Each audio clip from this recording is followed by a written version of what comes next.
এই যে ভাই, তুমি নতুন তাই না? রিফাত মুখ তুলতে দেখে সামনে দাঁড়িয়ে আছে একদল ছেলে।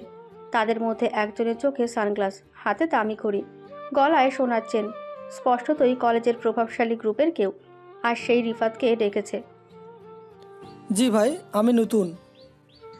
শোনো ভাই, আমরা তোমার সিনিয়র, তো আমাদের একটা ট্রেডিশন আছে, নতুনদের ওয়েলকাম করতে হয়। কিন্তু তুমি তো ওয়েলকাম পাওয়ার যোগ্যই নও।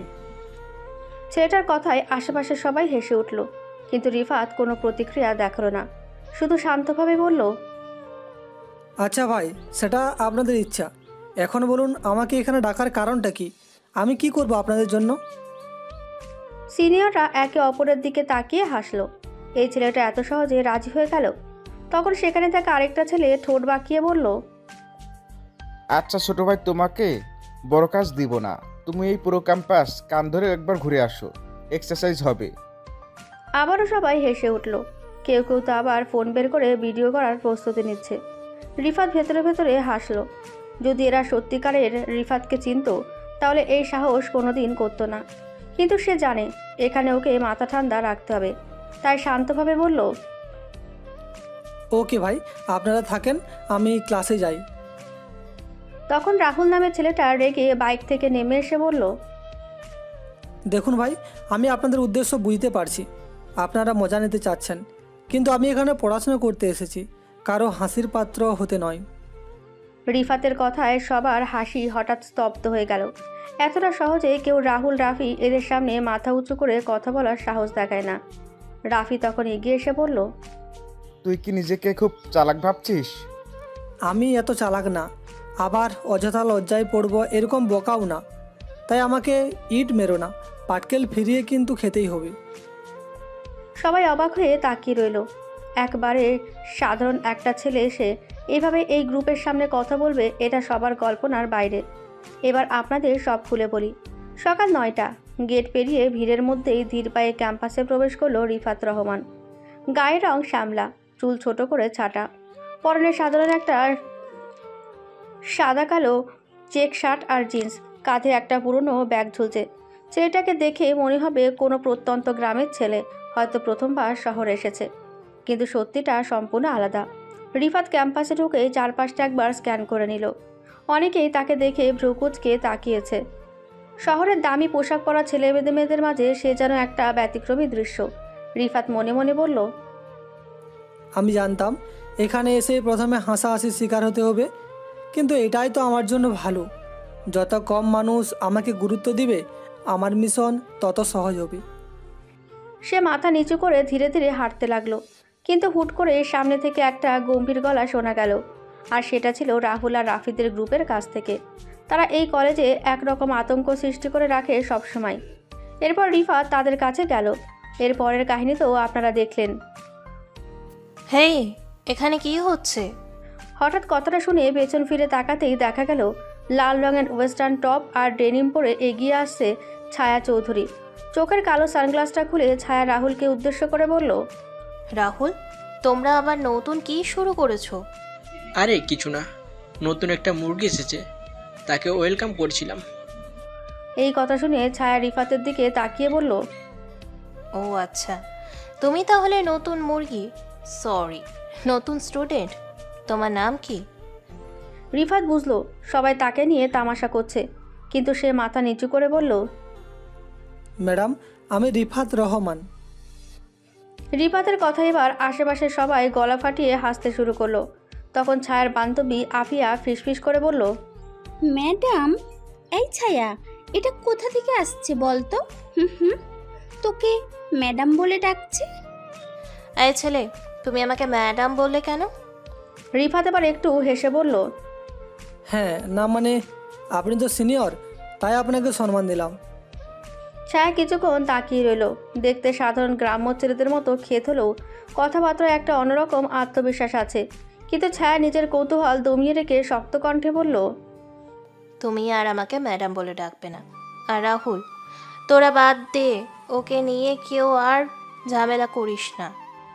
এই বলে ছায়া চলে গেল। রিফাত একবার তাকিয়ে দেখল, এরপর মনে মনে হাসল। ক্লাস শেষ করে রিফাত লাইব্রেরির দিকে গেল। গিয়ে তার টার্গেট করা সেই পুরনো বই খুলতেই মাঝখানে ছোট একটা কাগজ বের হয়ে এলো। কাগজে লেখা, আমাদের টার্গেট ড্রাগ কিং এই কলেজের ভিতরেই আছে, তার পরিচয় এখনো অজানা। আমাদের সোর্স বলছে সেই খুবই শক্তিশালী কেউ, সাবধানে থেকো। রিফাত কাগজটা পড়েই বুঝে গেল এই কলেজের কেউ একজন ভয়ঙ্কর অপরাধের সাথে যুক্ত। এতদিন সন্দেহ থাকলেও এখন নিশ্চিত। সে ধীরে ধীরে বই বন্ধ করলো। এরপর একটা রহস্যময় হাসি দিয়ে বলল, তাহলে এবার খেলা শুরু করা যাক। এরপর রিফাত বাসায় ফিরে আসলো। পরের দিন দুপুর 12টা। কলেজের প্রথম দিনের শোরগোল একটু থিতিয়ে এসেছে। ক্যাম্পাসের পাশে থাকা বড় ক্যাফেটেরিয়ায় এখন অনেক ভিড়।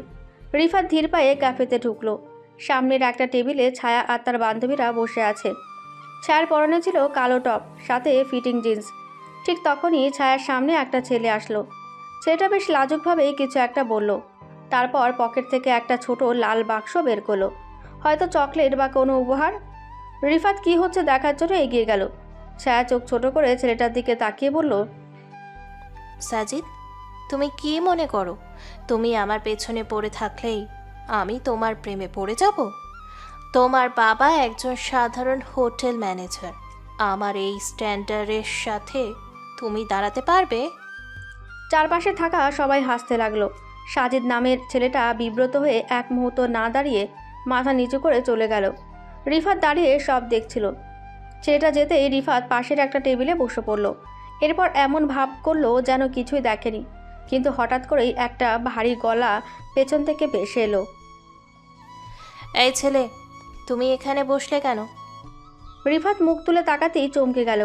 ছায়া তার সামনে দাঁড়িয়ে আছে, সাথে ছায়ার বান্ধবীরা। রিফাত লক্ষ্য করলো সে ছায়ার ঠিক পেছনের সিটে বসে পড়েছে। সে মাথা নিচু করেই বলল, আমি কি এখানে বসতে পারবো না? না, পারবে না। তোমার মতো খ্যাত ছেলের কোনো অধিকার নেই এই টেবিলে বসার। এখানে আমার মতো বড় লোক পরিবারের ছেলে মেয়েরাই বসে। তুমি গিয়ে ওই কোনার টেবিলে বসো। ছায়ার ধমকে চারপাশের কয়েকজন রিফাতকে লক্ষ্য করে হাসলো। কিন্তু রিফাত একটা রহস্যময় হাসি দিয়ে বলল, বুঝলাম, কিন্তু আমি তো জানতাম এটা কলেজ ক্যান্টিন, এখানে যে কোনো স্টুডেন্ট আসতে পারে। যদি এতই স্ট্যান্ডার্ড মেনটেন করতে চান তাহলে নিজের জন্য আলাদা একটা বানিয়ে নিলেই তো পারেন। ছায়া রিফাতের কথায় একটু থমকালো। এই ছেলেটা একটু বেশিই করেছে। কালকেও তার সাথে কীরকম ব্যবহার করলো। যেখানে সবাই তাকে দেখে ভয় পায়, সেখানে এই ছেলে যেন রীতিমতো তাকে নিয়ে তামাশা করছে। এই ছেলে, তুই জানিস আমি কে? জানলে আমার সাথে এভাবে কথা বলার সাহস দেখাতি না। জানবো না কেন, অবশ্যই জানি। আপনি সিনিয়র, আপনার নাম ছায়া, আর আপনার বাবা মিস্টার চৌধুরী বিশাল বড় একজন ব্যবসায়ী। কিন্তু সত্যি কথা কি জানেন, তাতে আমার কিছুই আসবে যাবে না। সবাই এক মুহূর্তের জন্য নিস্তব্ধ হয়ে গেল। এই ছেলেটা এমন কথা বলার সাহস পায় কিভাবে? ছায়ার রাগে চোখ মুখ লাল বর্ণ ধারণ করেছে, কিন্তু নিজের রাগকে গোপন করে সে একটা বাঁকা হাসি দিল। তুই আমার সাথে যে বেয়াদবি করেছিস তার ফল তোকে ভোগ করতেই হবে। আজ তোকে ছেড়ে দিলাম। এই বলে ছায়া রেগে সেখান থেকে চলে গেল। কিন্তু রিফাত বুঝলো এই মেয়েটা এত সহজে তাকে ছাড়বে না। তাকে একটু সতর্ক হতেই হবে। রিফাত ক্যাফেটেরিয়া থেকে বের হয়ে কলেজের পেছনের দিকটায় গেল। এই জায়গাটা তুলনামূলক ফাঁকা, খুব বেশি মানুষ এখানে আসে না। পুরনো কিছু শ্রেণীকক্ষ আর ছোট একটা পরিত্যক্ত ভবনও আছে। সে জানে এই কলেজে এমন কিছু হচ্ছে যা সোজা চোখে দেখা যায় না। তাই পকেট থেকে একটা ছোট ডিভাইস বের করলো। এটা এক ধরনের স্ক্যানার, যা আশেপাশে লুকানো সিকিউরিটি ক্যামেরা খুঁজে বের করতে পারে। সে ডিভাইসটা অন করে সামনে এগিয়ে যাচ্ছিল। হঠাৎ করে ডিভাইসটা একটা সংকেত দিল। রিফাত চোখ ছোট করে বলল, ক্যামেরা? তাও আবার এখানে? এই জায়গায় ক্যামেরা লাগানোর রহস্যটা কি? সে ভালো করে তাকিয়ে দেখলো ভাঙা ভবনটার জানলার কাছে খুব গোপনীয়ভাবে ছোট্ট একটা ক্যামেরা লাগানো, যা সরাসরি প্রিন্সিপালের অফিসের দিকে তাক করা। এই ক্যামেরা লাগিয়েছে কে, আর কাকে নজরদারিতে রাখা হচ্ছে? না, এই কলেজে এমন কিছু আছে যা কেউ দেখতে পাচ্ছে না। আমাকে আমার দায়িত্ব আরও ভালো করে পালন করতে হবে। সে যখন এসব ভাবছিল, ঠিক তখনই পেছন থেকে একটা গম্ভীর কণ্ঠস্বর শুনল, এই ছেলে, তুমি এখানে কি করছো? রিফাত দ্রুত ডিভাইসটা পকেটে ঢুকিয়ে পেছন ফিরে তাকালো। এই কলেজের প্রিন্সিপাল শামসুল কবির দাঁড়িয়ে আছেন। রিফাত বেশ অবাক হলো তাকে এই সময় এখানে দেখে। প্রিন্সিপাল শামসুর কবির দেখতে ভদ্রলোকের মতো, গায়ে দামি সুটবুট, মুখে গম্ভীর ভাব। তুমি কালকের সেই নতুন ছাত্র তাই না? ক্লাস ফাঁকি দিয়ে এখানে করছো কেন? সরি স্যার, আসলে আমার ক্লাস শেষ আর কার নতুন এসেছি, নতুন জায়গা, তাই একটু ঘুরে দেখছিলাম।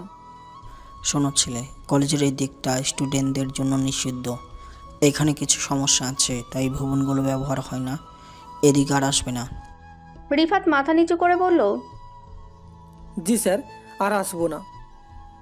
প্রিন্সিপাল চলে যাচ্ছিলেন, কিন্তু কিছু দূর গিয়ে আবার ফিরে এসে জিজ্ঞেস করলেন, আচ্ছা তুমি কি এখানে কিছু দেখছো?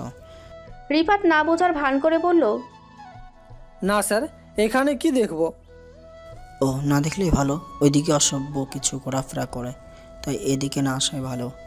অনেক ছাত্রী এখানে এসে অসুস্থ হয়েছে। কি বলছেন স্যার? যেটা বলছি সেটা শোনো। এখনও তুমি নতুন, তাই সব জানো না। সময় হলে সব জানতে পারবে। আপাতত এদিকে আসা বন্ধ করো। Okay sir. প্রিন্সিপাল চলে গেলেন, কিন্তু রিফাতের মনে সন্দেহ জাগলো ওনার কথায়। আজ ক্লাসেও একটা ছেলের কাছ থেকে শুনেছিল কলেজের ওই পেছনের ক্লাসরুম আর বিল্ডিংটায় নাকি অশুভ কিছু একটা আছে। যদিও এই যুগে এগুলো কেউ বিশ্বাস করে না, কিন্তু কয়েকবার ছাত্রছাত্রীরা বিপদে পড়ায় কর্তৃপক্ষ ওই দিকটা নিষিদ্ধ করেছে। রিফাত মনে মনে ভাবল, আমার কেন জানি মনে হচ্ছে সব রহস্যের শুরু এই পুরনো বিল্ডিংটা। আমি এখন কি করব? না একটু অপেক্ষা করে দেখি, যদি আরও কোনো সূত্র পাই তবেই আসল কাজ শুরু করব। ওদিকে রাত 8টা। ছায়া নিজের রুমে বসে ফোন কল করেছিল, কিন্তু তার মাথায় ঘুরছিল আজকের ক্যান্টিনের ঘটনাটা। ছায়া মনে মনে ভাবল, আমি ওকে ছাড়বো না। আমাকে সবার সামনে অপমান করার শাস্তি ওই ফকিরের বাচ্চাকে আমি দিয়েই ছাড়বো। রাত 11:45। শহরের প্রাণকেন্দ্র থেকে একটু দূরে একটি পরিত্যক্ত ভবনের ভেতরে আলো জ্বলছে। বাইরে থেকে দেখলে বোঝার উপায় নেই, কিন্তু ভেতরে পুরো ঘরটি অত্যাধুনিক টেকনোলজিতে সজ্জিত। দেয়ালে বিশাল স্ক্রিনে নানান তথ্য ভাসছে, সিসিটিভি ফুটেজ চলছে। রিফাত দরজা খুলে ভেতরে ঢুকলো। কয়েকজন অফিসার ইতিমধ্যেই সেখানে উপস্থিত, সবাই কালো পোশাকে, গম্ভীর মুখে অপেক্ষা করছিল। একজন উচ্চপদস্থ কর্মকর্তা রিফাতের হঠাৎ আগমনে অবাক হয়ে সামনে এগিয়ে এলেন। তার নাম ফরহাদ শিকদার, স্পেশাল ব্রাঞ্চের ডেপুটি ডিরেক্টর। ফরহাদ সাহেব গম্ভীর গলায় রিফাতকে বলল, রাতে শহরে বাচ্চাদের মতন ঘুরে বেড়ানো বন্ধ করো রিফাত। তুমি জানো না কত বড় শত্রুর বিরুদ্ধে লড়াই করছি আমরা। রিফাত হালকা একটা চেয়ার টেনে বসলো, এরপর ঠান্ডা গলায় বলল, আমি জানি স্যার, কিন্তু আমি আজ যা দেখেছি তা আপনার তদন্তের চেয়ে আরও ভয়ঙ্কর। মানে কি দেখেছো? স্যার, আমার মনে হয় ওই কলেজে এমন কোনো অপরাধ হচ্ছে যেটা আমরা কেউ দেখতে পাচ্ছি না। আজকে কলেজের পিছনে গিয়ে দেখলাম গোপন সিসি ক্যামেরা লাগানো। রিফাত কথা বলছিল তখন একজন অফিসার একটা মোটা ফাইল এনে টেবিলে রাখলো। ফরহাদ সাহেব ফাইলের দিকে ইঙ্গিত করে বললেন, সন্দেহ না, এখন আমি এমন কিছু তথ্য পেয়েছি যাতে ব্যাপারটা জলের মতন পরিষ্কার হয়ে যায়। ঠিক বুঝলাম না স্যার। এই কলেজে শুধু একটা শিক্ষা প্রতিষ্ঠান নয়, এটি হলো ওদের ব্যবসার একটা অংশ। আমরা এখানে নিশ্চিত নই এর পেছনে আসল মাস্টারমাইন্ড কে। এই দেখো কি আছে এখানে। বলে ফরহাদ সাহেব ফাইলটা হাতে নিয়ে রিফাতকে দেখালো। ভেতরে বেশ কিছু মেয়ে ছাত্রীর নাম লেখা এবং তাদের নামের পাশে অদ্ভুত কিছু একটা লেখা। রিফাত ভ্রুকুচকে জিজ্ঞেস করলো, স্যার, মেয়েগুলো বুঝলাম ওই কলেজের স্টুডেন্ট, কিন্তু নামের পাশে যে অদ্ভুত কয়েকটা কোড লেখা, এগুলোর মানে কি? এগুলো হচ্ছে ওই অপরাধীদের বিশেষ কোনো সংকেত। আমার মনে হয় তারা নিজেদের মধ্যে এই কোডগুলো দ্বারা কথা বলে, যাতে অন্যরা সেটা বুঝতে না পারে। কিন্তু স্যার, এই মেয়েগুলোকে ধরে নিয়ে তাদের কি লাভ? এতক্ষণ চুপচাপ নিজের কেবিনের সামনে দাঁড়িয়ে তাদের কথা শুনছিলেন এসিপি ইমরান চৌধুরী। রিফাতের প্রশ্ন শুনে তিনি এগিয়ে এলেন। রিফাত দাঁড়িয়ে তাকে সালাম দিল। তখন তিনি রিফাতের কাঁধে হাত রেখে বললেন, রহস্যটা অনেক গভীর রিফাত। এই কলেজ থেকে কিছু নির্দিষ্ট মেয়েকে টার্গেট করা হয়, তারপর তাদের জীবন ধ্বংস করে দেওয়া হয়। প্রথমে তাদেরকে প্রলোভন দেখানো হয়, উন্নত ক্যারিয়ার, টাকা, বিলাসিতা, তারপর ভয়ঙ্কর জগতে ঠেলে দেওয়া হয়।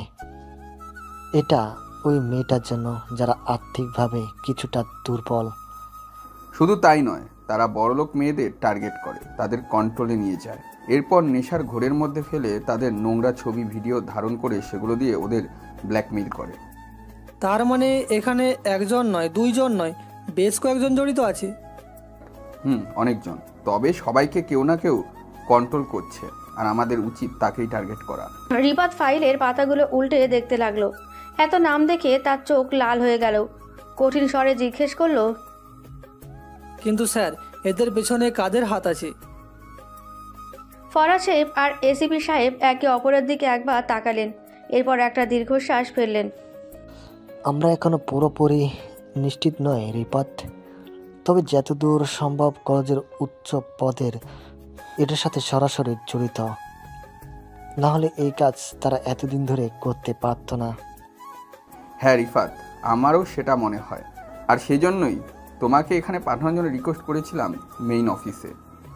আমরা অনেক চেষ্টা করেও ব্যর্থ হয়েছি, আমাদের বিশ্বাস তুমিই পারবে এই অপরাধীদের ধরতে। রিফাত চোখ বন্ধ করলো। তার উপর এত ভরসা করা কি ঠিক হচ্ছে? সে নিজেকে প্রশ্ন করলো, এরপর হয়তো উত্তরও পেল। সে নিজের চেয়ার ছেড়ে উঠে দাঁড়িয়ে বলল, আমার উপর বিশ্বাস রাখার জন্য আমি কৃতজ্ঞ স্যার। আমি আমার কাজ শুরু করেছি, আশা করি খুব শীঘ্রই ওই অপরাধীদের কাছে পৌঁছে যাব। এখন তাহলে চললাম স্যার। রিফাত, ওয়েট, আসল জিনিসটা তো তোমাকে দেওয়াই হলো না। তোমাদের একটা টিম কয়েকদিন এই বিষয় নিয়ে তদন্ত করছিল, তার একটা লিস্ট পেয়েছি যাদের এই বছর টার্গেট করা হবে, এটা নিয়ে যাও। বলেই ফরহাদ সাহেব একটা কালো ফাইল এগিয়ে দিলে রিফাত ফাইলের দিকে তাকালো। এরপর হাতে নিয়ে যেই খুললো তখনই একটা নাম বিশেষভাবে তার নজর কাড়ল। সে আর কেউ নয়, ছায়া। রিফাতের চোখ কপালে উঠে গেল। মনে মনে বিড়বিড় করলো, এই মেয়ে নিজেকে কলেজের ডন ভাবে, অথচ জানেই না সে আসলে শিকারের চোখে শিকার হয়ে গেছে। অন্যদিকে রাতের এই অন্ধকারে কলেজের সেই পরিত্যক্ত বিল্ডিংটার একটা রুমে কয়েকজন লোক গোপন বৈঠকে বসেছে। তাদের মধ্যে একজন মোটা লোক, চোখে মোটা চশমা, চেহারায় দারুণ সৌজন্যপূর্ণ ভাব, কিন্তু তার ঠোঁটের কোণে এক চিলটে শয়তানি হাসি। লোকটি গম্ভীর কণ্ঠে সামনে থাকা ছেলেগুলোকে বলল, আর কতদিন এই পুরনো মালগুলো চালাবো জীবন?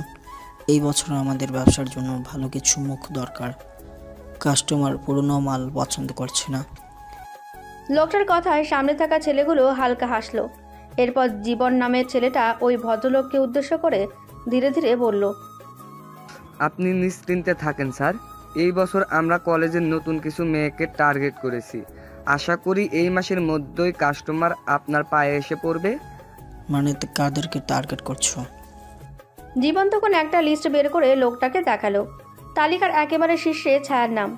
লোকটি লিস্টের দিকে তাকালো, তারপর মৃদু হেসে বলল, তোমাদের কি মনে হয় ও আমাদের ফাঁদে পা দিবে? দিবে না সেটা তো জানি বস, কিন্তু আমাদেরকে প্ল্যান বি কাজে লাগিয়ে এই মেয়েটাকে আমাদের কন্ট্রোলে নিয়ে আসতে হবে। হ্যাঁ জীবন, আফজল একদম ঠিক বলেছে। মেয়েটা একটু বেয়ারা টাইপের, তবে এতে সমস্যা নেই। আমাদের তো প্ল্যান এই কাজ না করলে বি শুরু করব। ওসব আমার হাতে ছেড়ে দিন বস, সব হয়ে যাবে। এখন বলুন, সাথে করে বিদেশি কিছু এনেছেন? আরে বাবা হ্যাঁ, এই নাও। বলে লোকটা একটা দামি মদের বোতল এগিয়ে দিল।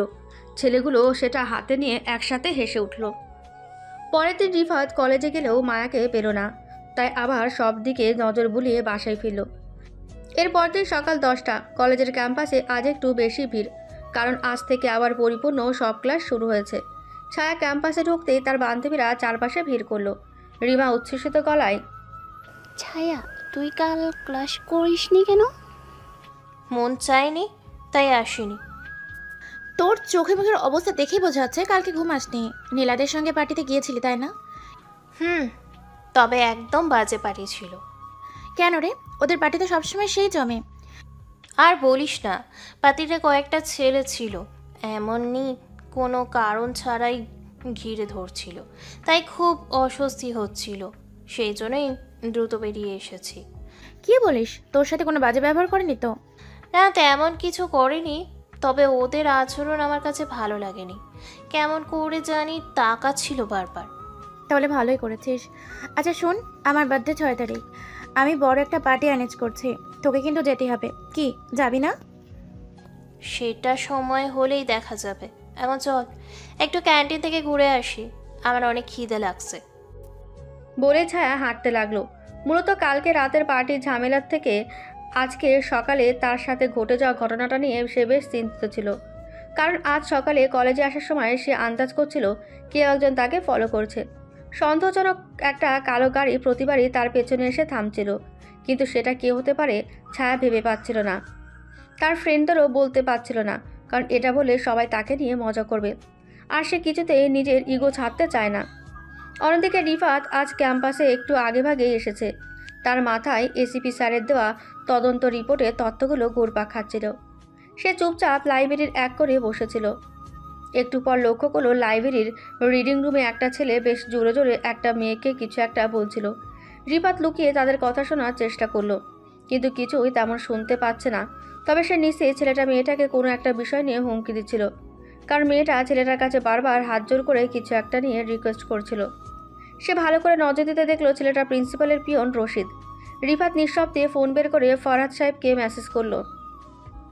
স্যার, রশিদ নামের একটা ছেলে এই কলেজের প্রিন্সিপালের পিয়ন, ওকে আমার সন্দেহ হচ্ছে, আপনারা ওর ব্যাকগ্রাউন্ড চেক করুন। এরপর তারা বাইরে চলে গেল। রিফাত লাইব্রেরিতে বসে রইল।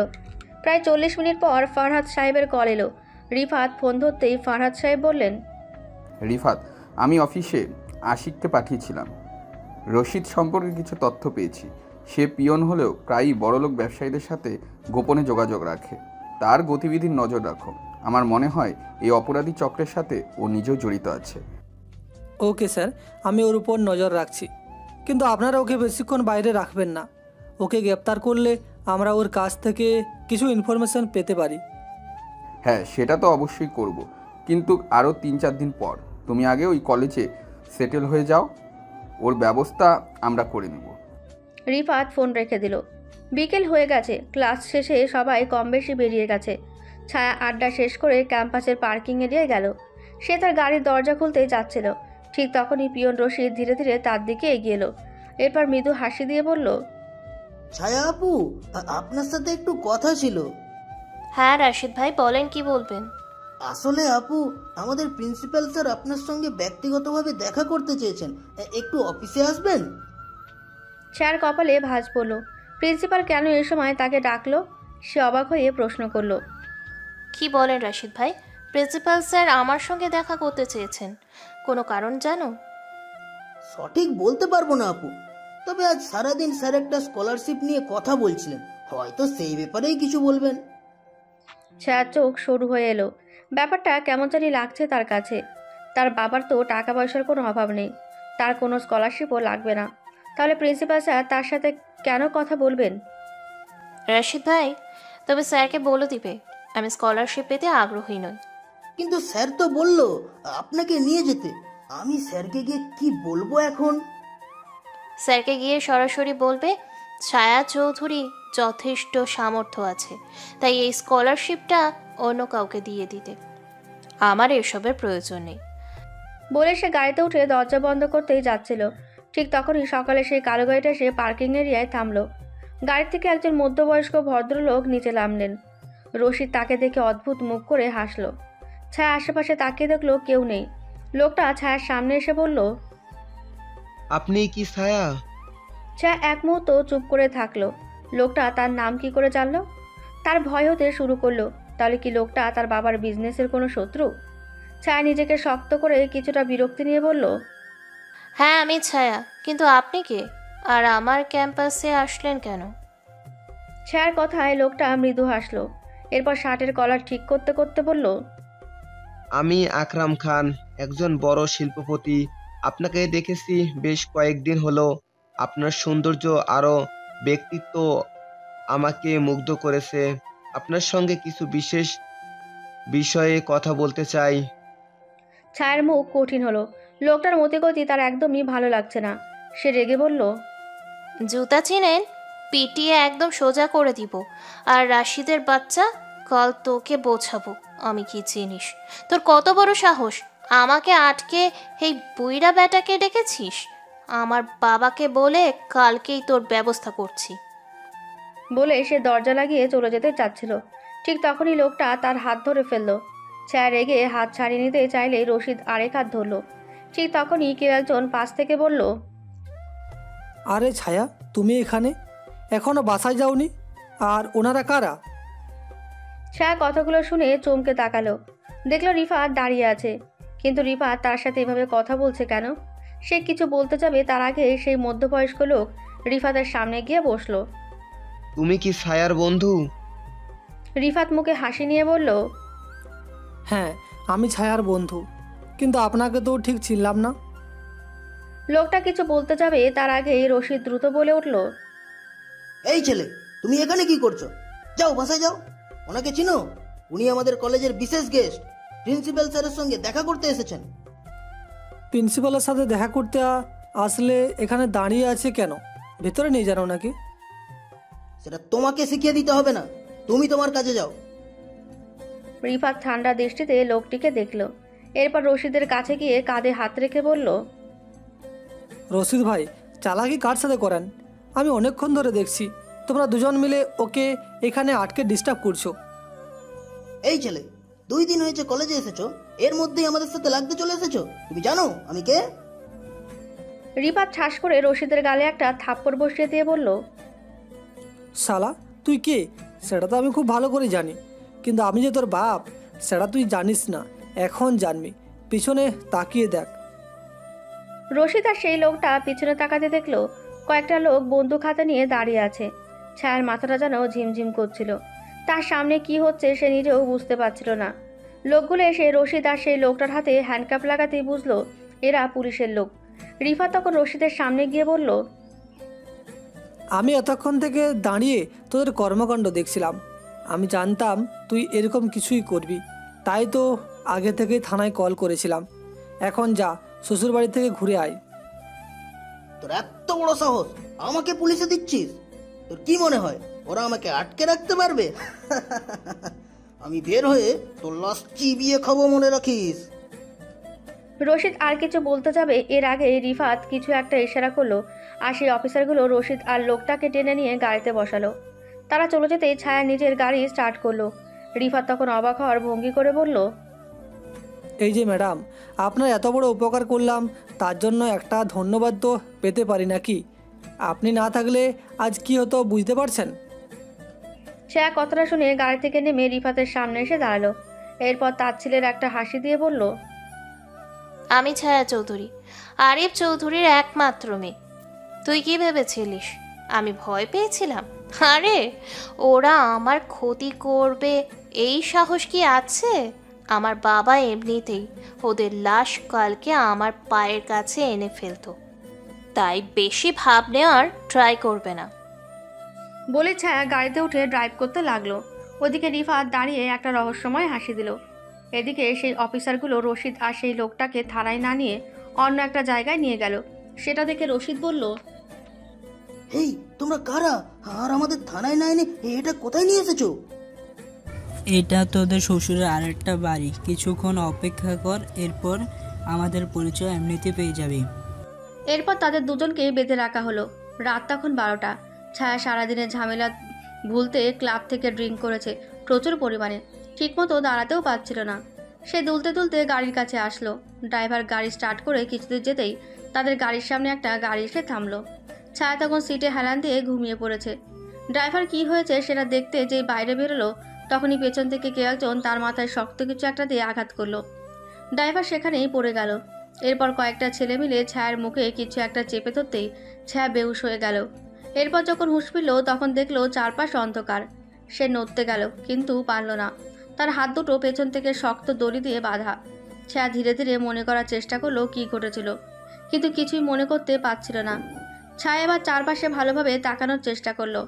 তার ঠিক পাশেই আরেকটা মেয়ে কাঁদছিল। মেয়েটার গায়ে একটা ছেঁড়া কামিজ। ছায়া গলা খ্যাকারি দিয়ে বলল, তুমি কে? আর আমরা এটা কোথায় আছি? মেয়েটা কাঁদতে কাঁদতে বলল, আমি লিজা, আমাদের এখানে কিডন্যাপ করে নিয়ে আসা হয়েছে। কিন্তু আমাদেরকে এখানে কিডন্যাপ করে নিয়ে আসার কারণ কি? এখনো বুঝতে পারছো না? ওরা আমাদেরকে ওদের ভোগের পুতুল বানাবে। পাশে তাকিয়ে দেখো, ওদের সবাইকে ওই নর পশুগুলো ছিঁড়ে খেয়েছে। ছায়ার সিদ্ধারা দিয়ে ঠান্ডা একটা স্রোত বয়ে গেল।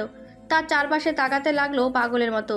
চোখ পড়লো আরও কয়েকটা মেয়ে এখানে আছে, সবাই আতঙ্কে ভয়ে চুপসে আছে। ঠিক তখনই দরজা খুলে গেল, কিন্তু যারা ঢুকলো তাদের দেখে ছায়ার অবাক হওয়ার পরিমাণটা কয়েক গুণ বেড়ে গেল। কারণ এর মধ্যে একজন হলো তার ফ্রেন্ড জীবন, আর তার আরেকটা ক্লাসমেট।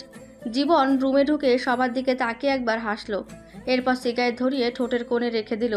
তখন জীবনের সাথে আসা আফজাল বিদ্রুপের হাসি দিয়ে বলল, কি ব্যাপার, তোরা কান্না করছিস কেন? তোদের তো তৈরি হওয়ার কথা ছিল, অতিথিরা আসছে। আফজালের কথায় মেয়েগুলো একসাথে কেঁপে উঠল। ছায়ার শরীর রাগে কাঁপতে লাগলো। সে জীবনের দিকে তাকিয়ে চিৎকার করে বলল, জীবন, আমাদেরকে ছেড়ে দে, তোর জন্য অনেক বড় বিপদ অপেক্ষা করছে। জীবন তখন ছায়ার কথা শুনে ছায়ার দিকে এগিয়ে এলো। এরপর ছায়ার গাল শক্ত করে চেপে ধরে বলল, এই একদম চুপ করে বসে থাকবে এখানে, অনেক সহ্য করেছি তোর অহংকার। এটা তোর বাপের জায়গা না, এখানে আমরা যা বলবো সেটাই হবে।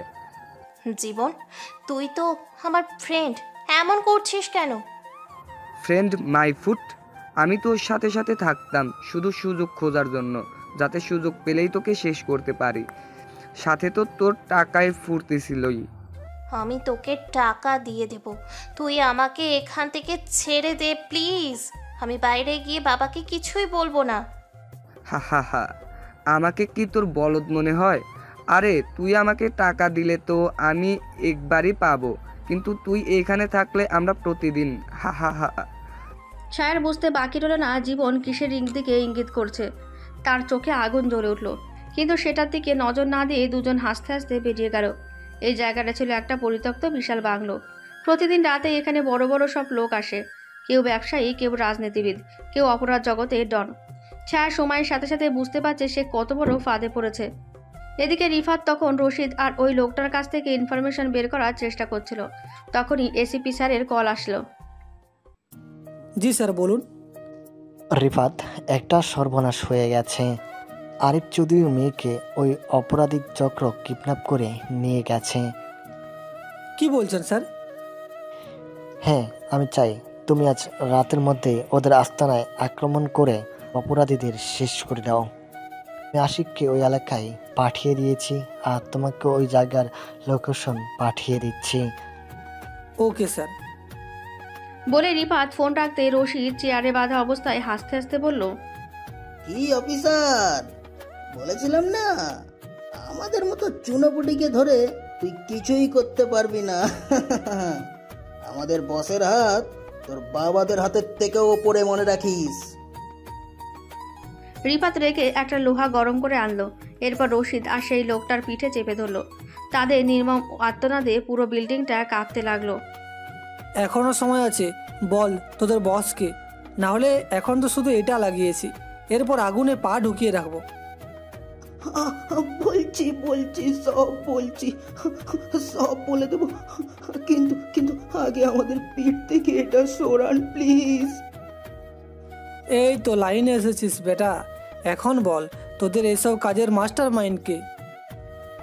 স্যার, আমাদের এসবের পিছনের মাস্টার মাইন্ড হলো আমাদের কলেজের প্রিন্সিপাল, আর একটা লোক, ওকে আমি চিনি না, এই লোকটা চেনে। বলে তার পাশে থাকা আকরাম সাহেবের দিকে ইশারা করলো। আকরাম সাহেব তখন মাথা নিচু করে বললেন, জি আমি চিনি, তবে তার ক্ষমতা অনেক বেশি। তিনি এই শহরের নামকরা ব্যবসায়ী আসলাম শিকদার। কিন্তু তাদের দুজনের টার্গেট ওই কলেজটাই কেন হলো? মূলত আমাদের প্রিন্সিপাল আগে কলেজের বোকাটেদের সাথে কন্ট্যাক্ট করে সুন্দরী ছাত্রীদের বাধ্য করতো বড় লোকেদের সাথে সম্পর্ক করতে।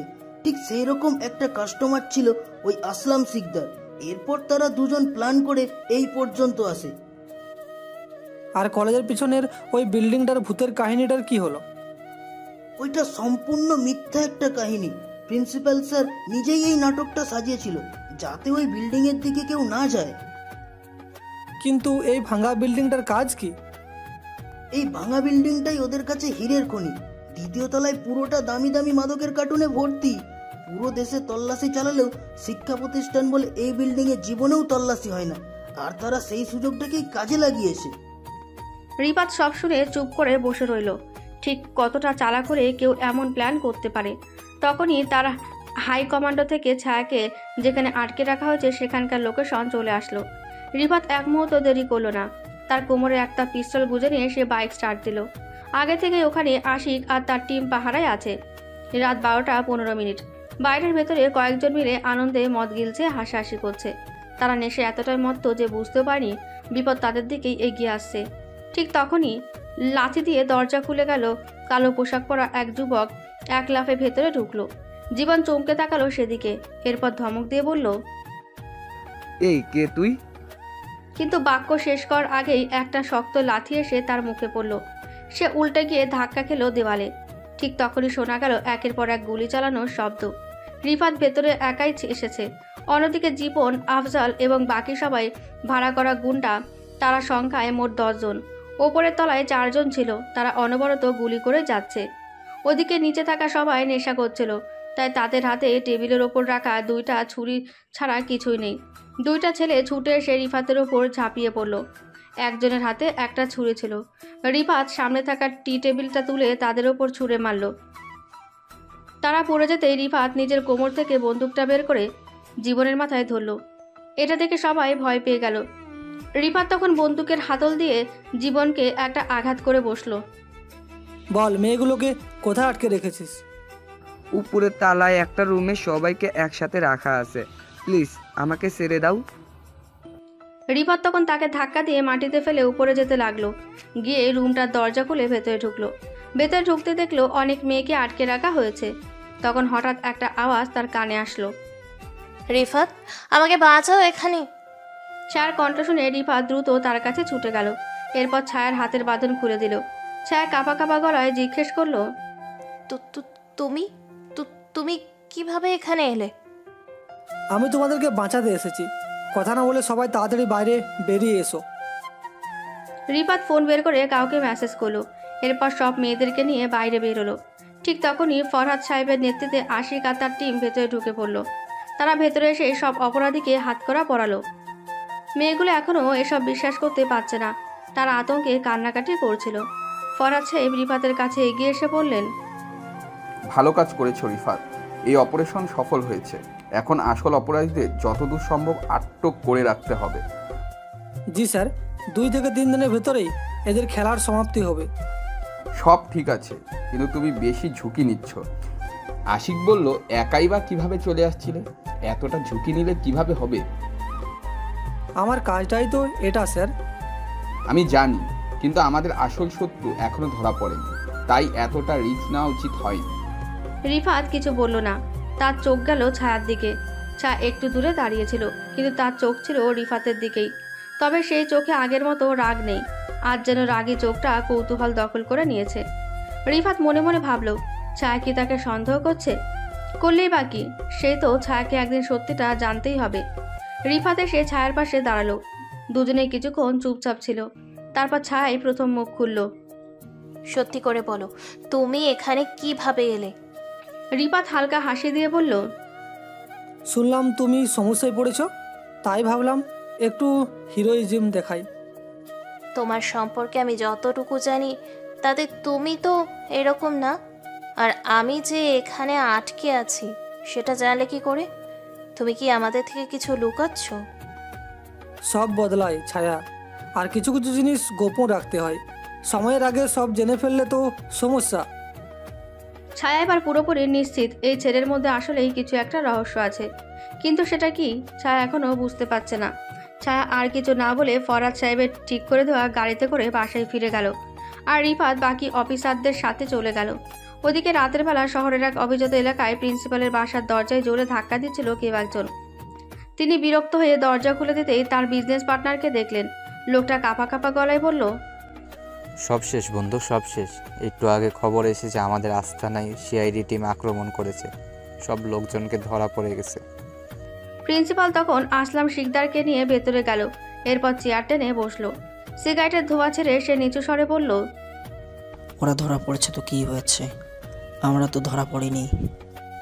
আসলাম শিকদার তখন বিরক্ত হয়ে বলল, তুই কি সব পাগলের মতো কথা বলছিস? পুলিশ পুরো জায়গাটা সিল করে দিয়েছে আমাদের, অনেক মানুষ ধরা পড়েছে।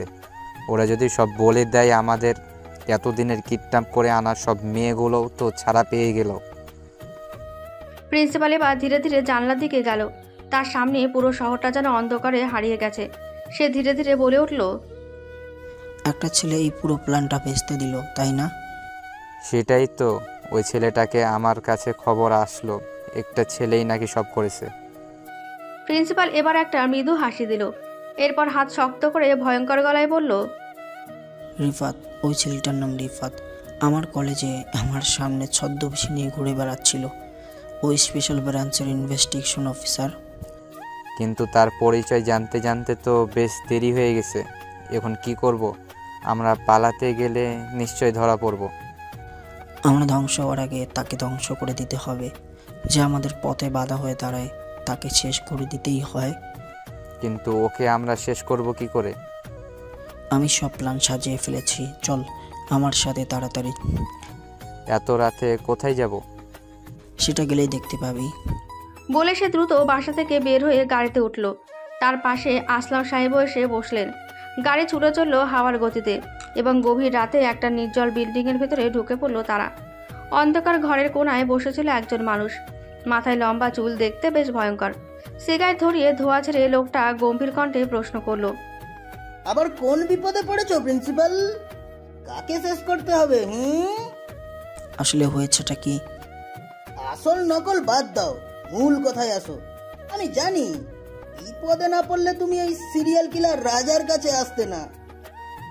কাকে শেষ করতে হবে সেটা বলো। সেলটন রিফাত, সিআইডি টিমের স্পেশাল ইনভেস্টিগেশন অফিসার। তখন সেই ভয়ঙ্কর লোকটা কিছুটা চমকালো, কিন্তু নিজের অবস্থান ধরে রেখে হাসি মুখে বলল, কাজটা কঠিন, তবে হয়ে যাবে। তুমি নিশ্চিন্তে থাকতে পারো। তবে এখন 10 লাখ ফেলে যাও, বাকি 10 লাখ কাজ শেষ হওয়ার পর নিব, ঠিক আছে? কিন্তু ভাই, আগে তো 5 লাখ পুরো কাজ শেষ করতে। তারা আরো কি এক রে বোকা? ভালো লাগলে কাজ করা, নাহলে তোর অন্য কোনো বাপকে গিয়ে বল। ভাই রেগে যাও না, আমি পুরো টাকাই দিব, তবু কাজটা দ্রুত শেষ করো। অনেক বড় বিপদে আছি। হ্যালো করি মাখো তেল, ঠিক আছে? প্রিন্সিপাল গাড়ি থেকে 10 লাখ টাকা এনে লোকটার কাছে দিল। এরপর তারা দুজন সেই বাড়ি থেকে বেরিয়ে এলো। আসলাম সিং তার অবাক হয়ে জিজ্ঞেস করলো, সত্যি কি ও পারবে রিফাতকে শেষ করতে? চুপচাপ শুধু দেখো যায় কি হয়। ওই ছেলের লাশ কেউ খুঁজে পাবে না। বলে সে হেসে গাড়ি স্টার্ট করলো। পরদিন সকাল হতেই তো রিফাতের মাথায় হাত। যে মেয়েগুলো কিডন্যাপ হয়েছিল তারা বাড়ি ফিরে যাওয়ার পর মিডিয়া সব জেনে গেছে। গত রাতের ঘটে যাওয়া ঘটনা এখন সবার মুখে মুখে। রিফাত আর নিজের পরিচয় গোপন করতে পারল না। সে কলেজে যেতেই সবাই তাকে ঘিরে ধরল। তাই সবার থেকে আড়ালে যাওয়ার জন্য সে লাইব্রেরির একটা কোণে বসে রইল। কিন্তু ছায়া সেখানেও পৌঁছে গেল। রিফাত তাকে দেখে মুচকি এসে বলছে, কি ব্যাপার, কেমন আছো? ছায়া একদম সরাসরি প্রশ্ন করলো, তুমি এত সাহসী, আর সাহসী একজন অফিসার হলে এতদিন থেকে নিজে পরিচয় লুকিয়েছিলে কেন? রিফাত ভ্রুকুচকে বলল, আমি আর শক্তিশালী? আমি তো সাধারণ ছাত্র, যে গ্রাম থেকে শহরে পড়তে এসে বড়লোক সিনিয়রদের হাতে অপমানিত হয়। ছায়া চোখ শুরু করে মাথা নিচু করে দাঁড়ালো। সত্যি মানুষের বাহ্যিক পোশাক দেখে তার স্ট্যাটাস নির্ধারণ করা ভীষণ অন্যায়। সত্যি রিফাত, আমরা অনেক বড় ভুল করেছিলাম, পারলে আমাদের ক্ষমা করে দিও। রিফাত একটু হেসে বলল, ও মা, তুমি আমার কাছে ক্ষমা চাইছো কেন? তুমি তো তেমন কিছু করোইনি। ছায়া এক মুহূর্ত চুপ করে রইল, তারপর ধীরে ধীরে বলল, আমি তোমার সরলতায় মুগ্ধ রিফাত। আমি তোমার প্রতি কিছু একটা ফিল করতে শুরু করেছি। কথাটা শুনে রিফাত হাসলো। সে নিজেও ছায়ার সৌন্দর্যে মুগ্ধ, কিন্তু এখনও তার কাজ বাকি। তাই খানিকটা গাম্ভীর্য ভাব এনে বলল, বেশ, তাহলে ভালো করে চিন্তা ভাবনা করে দেখো কি ফিল করছো, এরপর আমাকে জানাবে। বলে রিফাত সেখান থেকে চলে গেল। ওদিকে ছায়া রিফাতের এমন পরিবর্তনে বেশ অবাক। সে নিজের অজান্তেই রিফাতের দিকে তাকিয়েছিল। রাতের বেলা নিজের অফিস থেকে বাসার দিকে ফিরছিল রিফাত। ঠিক তখনই তার বাইকের পাশ দিয়ে একটা গাড়ি যায়। গাড়ি থেকে কেউ একজন তার হাতে গুলি করে দেয়। সঙ্গে সঙ্গে সে উল্টে রাস্তায় পড়ে যায়। কিন্তু ভাগ্য ভালো, তখন রাস্তায় কোনো গাড়ি ছিল না, আর গুলিটাও হাত ছুঁয়ে বেরিয়ে গেছে। সে দ্রুত বাইকে উঠল, তারপর গাড়িটার পেছনে ধাওয়া শুরু করলো। গাড়ির নাম্বার দেখে দ্রুত অফিসে কল করে বলল, স্যার, আমার উপর হামলা হয়েছে। আমি গাড়িটার পিছু নিয়েছি। আপনারা তাড়াতাড়ি অন্য রাস্তা দিয়ে গাড়িটাকে আটকান। ওকে, আমি এক্ষুনি আশিককে পাঠিয়ে দিচ্ছি। বলে ফরহাদ সাহেব ফোন রেখে আশিককে পাঠালেন। আশিক দ্রুত তার টিম নিয়ে বেরিয়ে পড়ল এবং ট্রাফিক পুলিশকে গাড়িটার নাম্বার দিয়ে বলল সিগন্যালের কাছাকাছি যেতেই গাড়িটা যেন আটকে দেয়। 5 মিনিটের মধ্যে গাড়িটা সিগন্যালের কাছাকাছি যেতেই পুলিশ সেটাকে আটকে দেয় এবং রিফাতও সেখানে পৌঁছে যায়। গাড়ি থেকে নেমে লোকটা এলোপাতাড়ি গুলি করতে শুরু করে সবাইকে। গাড়িতে আর কেউ নাই, সেই সিরিয়াল কিলার রাজা বসেছিল। রিফাত তাকে দেখে দৌড়ে এগিয়ে যায়। এরপর তার হাত থেকে লাথি মেরে বন্দুকটা ফেলে দেয়। এরপর তার কপালে বন্দুক ঠেকাতে সে বলে ওঠে, স্যার প্লিজ আমাকে মারবেন না, আমি নিজের ইচ্ছা এই কাজ করিনি। আমাকে আমাকে টাকার লোভ দেখিয়ে এই কাজ করানো হচ্ছে। তুই কি বাচ্চা নাকি যে তোকে চকলেটের লোভ দেখালো আর তুই লাফিয়ে লাফিয়ে মানুষ খুন করতে চলে আসলি? আমি জানি স্যার, আমি ভুল করেছি। তবে তবে শাস্তি আমি একা পাবো কেন? যে আমাকে এই কাজ করতে বলেছে তারও শাস্তি হওয়া উচিত। এই না হলো বাঘের বাচ্চার মতো কথা। বল, তোকে কে এই কাজ করতে বলেছে? আমাকে আসলাম সিকদার আর কিছু বলতে হবে না, আমি বুঝে গেছি কে এই কাজ করার জন্য তোকে বলেছিল। কিন্তু তুই কি দুধে ধোয়া তুলসী পাতা নাকি? টাকার বিনিময়ে মানুষকে খুন করিস? আশিক স্যার, একে ধরে তার শ্বশুর বাড়িতে পৌঁছে দিন। বলে সে রাজাকে তুলে দিল আশিকের হাতে।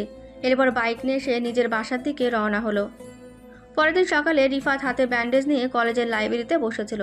ছায়া রিফাতকে খুঁজতে খুঁজতে সেখানে চলে এলো। রিফাতের এই অবস্থা দেখে সে অস্থির হয়ে বলল, রিফাত, তুমি এত নির্জন কেন থাকো সব সময়? আর তোমার হাতে কি হয়েছে? ব্যান্ডেজ কেন? না, তেমন কিছু হয়নি, আমি তো ঠিক আছি। কই ঠিক আছো? আমি দেখতে পাচ্ছি তোমার হাতে ব্যান্ডেজ।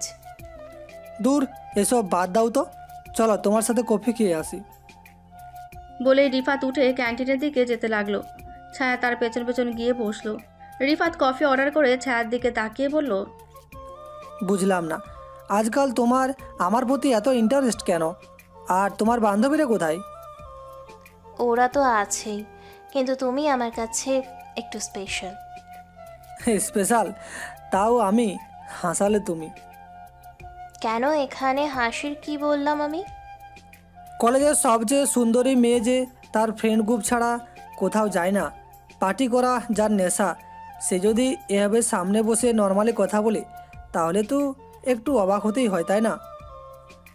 ছায়া তখন রিফাতের দিকে এগিয়ে এসে আস্তে আস্তে বলল, মানুষ পরিবর্তনশীল মিস্টার, আমিও পরিবর্তন হয়েছি। ভালো, বেশ ভালো। ঠিক তখনই একটা ছেলে এসে তাদের সামনে দাঁড়ালো। এরপর রিফাতকে উদ্দেশ্য করে বলল, রিফাত, তোকে প্রিন্সিপাল স্যার তার রুমে ডেকেছে। রিফাত শুনে হাসলো, কারণ প্রিন্সিপাল তাকে ডাকার কারণ সে কিছুটা আন্দাজ করতে পারছে তাকে ডাকার কারণ। সে উঠে দাঁড়াতেই ছায়া বলল, আরে কফি শেষ না করে কোথায় যাচ্ছ? সরি, আরেকদিন তোমার সাথে কফি খাবো, এখন তো যেতেই হবে। বলে সে প্রিন্সিপালের কেবিনের কাছে গেল। ওইদিকে প্রিন্সিপাল রুমে বসে ভাবছিল তার এখন কি করা উচিত। ঠিক তখনই রিফাত অফিসে ঢুকলো। প্রিন্সিপাল ইশারায় ছেলেটাকে বলল দরজা বন্ধ করে দিতে। সেটা দরজা বন্ধ করে চলে গেল। রিফাত রহস্যময় একটা হাসি দিয়ে চেয়ার টেনে বসলো। প্রিন্সিপাল তার সামনে বসে বলল, সত্যি করে বলো, তুমি এখানে কি করতে চাও? তুমি তো জানো কলেজের সেমিনা আমি সব নিয়ন্ত্রণ করি। আমার সাথে লাগতে আসা কি তোমার উচিত হয়েছে? স্যার, আপনি আমার চেয়ে একটু বেশি শিক্ষিত, সেটা আমি জানি। তবে আপনার জ্ঞানকে আপনি সঠিকভাবে ব্যবহার করতে পারেননি, এটা আমি নিশ্চিত। মানে কি বলতে চাইছো তুমি? দেখুন, আপনি এতক্ষণে আমার পরিচয়, আমি কি করি আর কি উদ্দেশ্য নিয়ে এখানে এসেছি সব জেনে গেছেন। তাও এই অবান্তর প্রশ্ন কেন করছেন? দেখো, আমি তোমার সাথে ঝামেলায় না গিয়ে একটা সমঝোতার মধ্যে দিয়ে বিষয়টা সমাধান করতে চাইছি। আমার পার্টনারকে সেটা তো জানো। শুধু আপনার পার্টনারকে সেটা না, আপনি আর আপনার পার্টনার মিলে আমাকে মারার জন্য সিরিয়াল কিলার রাজাকে সুপারিশ দিয়েছিলেন, সেটাও জানি। প্রিন্সিপাল এবার একটু থমকে গেল।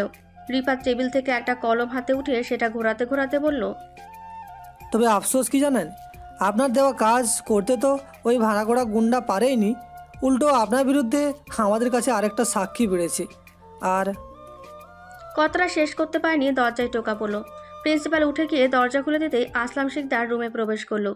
রিফাত তাকে দেখে তেমন অবাক হলো না, কারণ সে এইরকমই ধারণা করেছিল। আসলাম শিকদার প্রিন্সিপালের দিকে তাকিয়ে বলল, কি অবস্থা বন্ধু, ও কি রাজি হয়েছে? আরে আমি তো ওকে এই প্রস্তাবই দেইনি এখনো, তোর জন্য অপেক্ষা করছিলাম। ভেবেছিলাম তুই আসলে একসাথে বলবো কথাটা। আর দেরি করলে চলবে না, চল ওকে গিয়ে বলে দেখি। তারা তখন একে অপরের সাথে ফিসফিস করে কথা বলছিল। তখন রিফাত আস্তে করে নিজের ফোনের রেকর্ডারটা চালু করে দিল। প্রিন্সিপাল রিফাতের সামনে এসে বলল, আমরা দুজন মিলে তোমাকে একটা অফার দিতে চাচ্ছি, আশা করি এতে তুমি লাভবান হবে। বাহ, একজন দায়িত্বরত অফিসারকে একজন অপরাধী অফার করবে, ব্যাপারটা তো ইন্টারেস্টিং। তা বলুন কি অফার? তখন আসলাম শিকদার নিজের সাথে থাকা সুটকেসটা খুলে রিফাতের সামনে রাখলো। পুরো সুটকেস ভর্তি টাকা। আসলাম শিকদার তখন রিফাতের দিকে তাকিয়ে হেসে বলল, দেখো অফিসার, তোমার সারা জীবনের ইনকাম তো এই সুটকেসে যে পরিমাণ টাকা আছে তার অর্ধেকও হবে না। তবে তুমি যদি চাও তাহলে পুরো টাকাটা আমরা তোমাকে দিতে রাজি আছি। সত্যি তো? এই টাকা তো আমি সারা জীবন ডিউটি করলেও পাবো না। তাই এই টাকা পেতে আমাকে কি করতে হবে? এই তো বুদ্ধিমানের পরিচয় দিলে। আমরা জানতাম তুমি অনেক চালাক একজন অফিসার, সেই জন্যই আমাদের বিষয়ে তদন্ত করার জন্য তোমাকে পাঠানো হয়েছে। ফালতু কম বকে কাজের কথা বলুন। আমরা চাই তুমি আমাদের ব্যাপারে যেসব ইনফরমেশন পেয়েছো সব ভুলে যাবে, আর এই টাকাগুলো নিয়ে তোমার পরিবার সহ বিদেশে চলে যাবে। সব ব্যবস্থা আমরা করে দিব। শুধু তাই নয়, তুমি লন্ডনে পালিয়ে গেলে ওখানে আমরা তোমার থাকার জন্য একটা বাসা লিখে দিব। সারা জীবন পায়ের ওপর পা তুলে আয়েশ যে জীবন কাটাবে। রিফাত কিছুক্ষণ চুপ করে থাকলো। এরপর সুটকেসটা হাতে নিয়ে ঘুরিয়ে ফিরিয়ে দেখলো। আসলাম শিকদার আর প্রিন্সিপাল সেটা দেখে হাসতে লাগলো। কিন্তু রিফাত হঠাৎ করে সুটকেসটা পায়ের কাছে ছুঁড়ে ফেলে বলল, আফসোস, তোমাদের সাহস দেখে আমি অবাক না হয়ে বরং তোমাদের জন্য আফসোস করছি। তোমরা কলেজের নিষ্পাপ মেয়েদের নিয়ে যে জঘন্য খেলা খেলছো, তারপর আবার আমাকে সব ছেড়ে ঘুষ দিয়ে বিদায় করতে চাইছো। এর শাস্তি কি হতে পারে জানো? অফিসার, আমাদেরকে শাস্তির ভয় দেখাবে না। আমরা তোমার সাথে সমঝোতায় বিষয়টা সমাধান করতে চাইছি, তাই তোমার উচিত আমাদের কথা মেনে নেওয়া। সেটা যদি না করো তাহলে তোমার জন্য আমাদের কিছু করার থাকবে না। তুমি নিজের পায়ে নিজেই কোড়াল মারবে, কারণ আজ পর্যন্ত তোমার থেকে বড় বড় অফিসাররাও আমাদের বিরুদ্ধে কিছু করার সাহস পায়নি। ওরা তোমাদের বিরুদ্ধে কিছু করতে পারেনি, কারণ ওদের ভয় ছিল। আর বুকে ভয় নিয়ে আর যাই হোক, তোদের মতো মানুষ নামের জানোয়ারদের সাথে লড়াই করা যায় না। আমি এখানে এসেছি তোদের অন্ধকার জগতের পর্দা খুলতে, টাকার কাছে বিক্রি হতে নয়। প্রিন্সিপাল হাসলো, সাথে তার পার্টনার আসলাম শিকদারও যোগ দিল। রিফাত তাদের দিকে এমন ভয়ঙ্করভাবে তাকালো যে তারা দুজনেই চুপ মেরে গেল। প্রিন্সিপাল কিছুক্ষণ নীরব থেকে বলল, নিজের জীবনের মায়া নাই বা করলে নিজের আপন মানুষগুলোর কথা তো একবার ভাবো। তুমি কি ভাবছো এত সহজে আমাদের বিরুদ্ধে আনা অভিযোগ প্রমাণ করতে পারবে? আমি কি পারি আর না পারি সেটা এখনই বুঝতে পারবি। বলে রিফাত তার হাতে থাকা ফোনটা বের করে রেকর্ডারটা ছেড়ে দিল। প্রিন্সিপাল একবার রিফাতের দিকে তাকালো, আরেকবার তার বন্ধুর দিকে। রিফাত ফোনটা হাতে নিয়ে বলল, আমি দেশের জন্য কাজ করি, তোদের মতো সবাইকে ভাবি না। আর আমি কে সেটা তো প্রমাণ পেয়ে যাবি খুব তাড়াতাড়ি, শুধু সময়ের অপেক্ষা। এরপর সবার সামনে তোদের মুখোশ আমি টেনে ছিঁড়ে ফেলবো। এ ভুল করতে যাবি না অফিসার, এখনো বলছি সময় আছে, চিন্তা করে দেখ। টাকাগুলো তোর জীবন পরিবর্তন করে দিতে পারে। তোদের এইসব টাকা আমার হাতের নিচে সবসময় ঘুরে বেড়ায়, তাই এইসব চিন্তা করে দুজন মিলে বসে আলোচনা করো জেলের জীবন কেমন কাটাবে।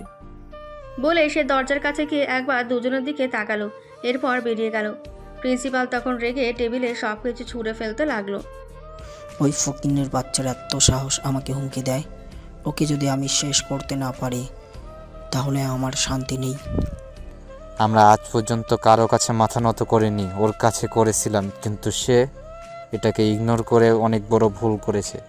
এর ফলাফল ওকে ভোগ করতেই হবে।